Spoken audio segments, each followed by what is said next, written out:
The punishment of backbiting is something that every single one of us should be repenting for day in and day out. Let us not forget the definition of ghiba. It is the remembrance of your brother or your sister in which that he hates.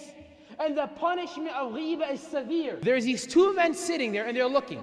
So as this man, as he's getting purified, this one man, he says, look at fulan, look at this man. Allah has unveiled his sins, but he decided to remove this veil.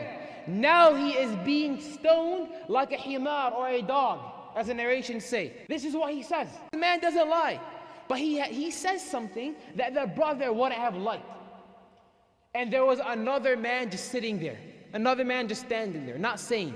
So in today's day and age, you have what we would call in school, you've heard this before, you have the bully and you also have the bystander.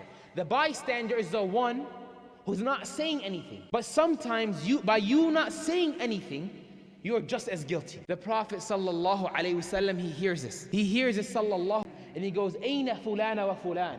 Where are these two men? The Sahaba bring them forward. And the Prophet sallallahu alaihi wasallam, he walks past a dead goat. Roadkill, what we will call roadkill, a dead goat. He says, Aina fulana wa fulan. He says, Ya Rasulullah, they're right here. The Prophet sallallahu alaihi wasallam, he says, eat from this dead animal. An animal that has disease, maggots, bacteria, flies, filled with diseases. The Prophet sallallahu alaihi wasallam says, eat from this animal. The Sahaba says, Ya Rasulullah, who would eat from such animal? May Allah forgive you. SubhanAllah, the Sahaba even said that. The Prophet sallallahu alaihi wasallam, he says, what you just said about your brother is worse and equivalent to and worse than eating from this animal.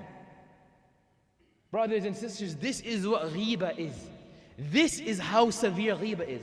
And if you notice, the Prophet sallallahu alaihi wasallam, he didn't just say the one person who said it. He said, where are these two people? He said the person who said it and the bystander.